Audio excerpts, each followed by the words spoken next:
Hello everyone, welcome back to In Depth with Jodie Lobana. Today we have Dr. Das. Welcome Dr. Das. Thank you very much, Jodie. Dr. Das have come from Vancouver to release his new book, The Brahm Nirupan of Kabir, A Journey to Enlightenment, the Ultimate Reality. Dr. Das has written many books on Saint Kabir, and he is an eminent scholar in the teachings of Saint Kabir, and this is his latest book. So we wanted Dr. Das to come to our studio and speak to us on his latest book. So Dr. Das, I'm going to start off with the book's key message. What is the key message of this book? The key message of this book is the ultimate reality, and Kabir Sahib used the word Brahman. Brahm or Brahman means that God is absolute reality, and for us to realize that reality, Kabir Sahib has explained in this book various methods about realizing this ultimate reality, and this realization is what gives moksha or liberation. So what's the method taught in this book on the realization? As you know, there are many methods given by various faiths. What is the method described here? Is it meditation? Is it karma yoga? What is the style of methodology adopted by Kabirji? The main methodology he used was to show that there's a spectrum, and the spectrum involves different practices. He does mention the Hatha Yoga practice, but he also mentions Bhakti Yoga, the yoga of love and devotion to God. He talks about Gyan Yoga, to develop knowledge about reality, and he taught Dhyan Yoga, a yoga of meditation.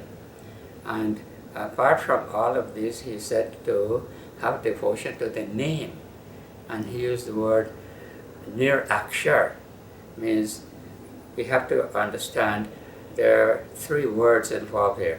One is Kshar, K-S-H-A-R, means destructible, and then Akshar, which is indestructible and refers to the soul. Sure. And then there's Ni-Akshar, that refers to that being that's beyond the destructible and the indestructible, and that refers to God, and that's the Brahma that Kabir Sahib talks about.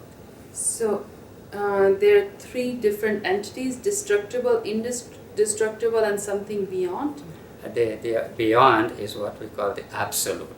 It's Okay. beyond description, beyond form, beyond qualities, attributes. So it is difficult to use words to describe that ultimate reality, but the word Brahm is given to that reality for our purposes, so that we may discuss it. But here's the thing, Dr. Das, that you've described all these different methods, but that can get a bit confusing for a new individual who is trying to follow Saint Kabir's method. Is it possible to kind of lay it out in perhaps steps that it's easier to follow, or have you laid it out in the book? That is laid out in the book, the Okay. steps, then the qualities that a devotee needs to develop, and the different stages one has to go through.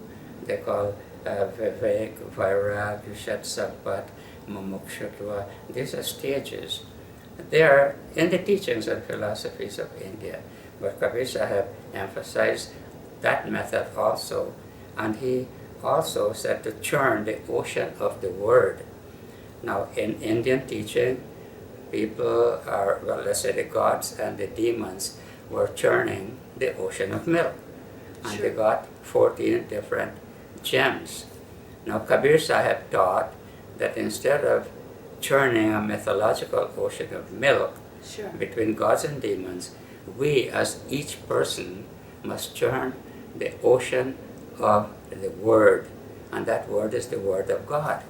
And let's churn that to understand it, to see how it applies to us, so that we may attune ourselves with the word of God and to realize that in our own life.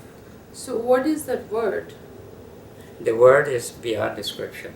Okay. It's not a word that we can speak. Okay. The word means, let's say, the energy or the intelligence or the being of God. And that is beyond word. But the term word or shabda is used to convey some concept of what God is. God is energy. So the shabda means the sound energy and light energy. So mystics will teach that you meditate on the light and the sound. And this will take you on an inner journey where you will attune yourself with the light and sound of God. Sure. And that will give you the realization of your own reality.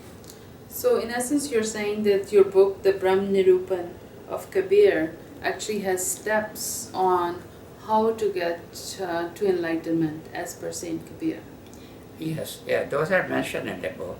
It's probably beyond our discussion to go into all those steps.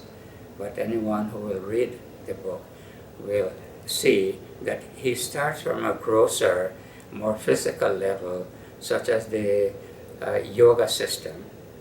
And then he goes on to explain the different qualities and natures that we made of, the elements we made of. Sure. And then he talks about the mind and the spirit, and he talks about a different method of approaching Sure. God.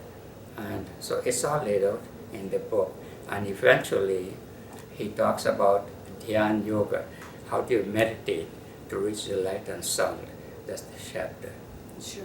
So, if you can tell us, you can probably not talk about the entire 14 steps. Is it 14 steps, or how many steps that he has laid out to churn the ocean of word? Oh, there are 14. 14 steps. Different steps. Yes. So perhaps you can share with us a couple steps out of that. That maybe first and second step out of that. Well, I may have to look at the book in that case. Okay. Well, where would that be? Churning the ocean of the word. Because it's difficult to have all this in your memory. Okay. Churning the ocean of the word, it's 105. So let us, as we're talking on this subject, we'll mention some of these. Churning the ocean of the word. For churning the ocean of the word, stability of the mind is the churning rod. So we need a stability of the mind. Sure. And then discriminative devotee churns the ocean of the word, and the 14 jewels come about. Now the first churning, let's say the first jewel that comes out, is love for Satnam. That's the eternal name. Kabir Sahib introduced the word Satnam to refer to God, because it's the eternal name. Sure. And the second one we can talk about is compassion. So when you turn the ocean of the word, the second jewel you will get is compassion. Yes. Perhaps I can mention a third one. Sure. Good character. Now there are 14 of these. Sure. And so here's a question for you. You mentioned 3. The first one being was the love for Satnam. So how does somebody develop love? Either you have it or you don't. Yeah. Well, love has to be developed by understanding what love is. And love is not something you can read about and experience. Love has to be an inner experience. So Kabir Sahib stated that Prem sab koi kahe, prema na chine koi. Now everybody talks about love, but not many people really understand what love is. Sure. At prahar bhija rahe, prem kahave soy. If you are immersed or saturated with love 24 hours a day, then that is love. Sure. And this love you have to experience. We cannot read it and experience that. So something we have to learn to develop from within ourselves. Sure. I find that from my personal experience, as you know, that I am quite a bit into spirituality, is the love really comes up when I look at human beings as coming from the same energy as me. So as soon as I pay attention to the fact that the same energy where I come from, that's where you come from, and that's where other 7 billion people come from, and they are experiencing, yes, their journeys are slightly different, but at the end of the day, we are all same, coming out of the same energy. And all of a sudden, you start to see the brotherhood and sisterhood with all those human beings, once you know that in essence, they are the same as you. That is true, because you've heard the expression, God is love, Sure. love is God, and God is in all beings. So we can say love is in all beings. Sure. So from what you're saying now, we look at one another, we are all from the same energy. Yes. You're probably familiar with Kabir Sahib Bhajan, Awal Allah Nur Upaya, Kudrat Ke Sab Bande. We are all produced from the same divine light. Yes. And therefore that light is in all beings. Yes. It is for us to understand that so that we can have love for all of our fellow beings. Definitely, definitely.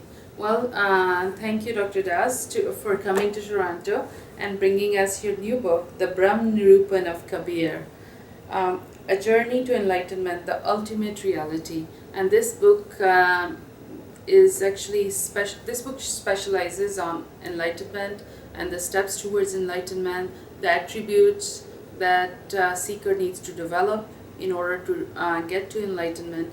So anybody who is interested in the path of enlightenment, they must look into getting this book.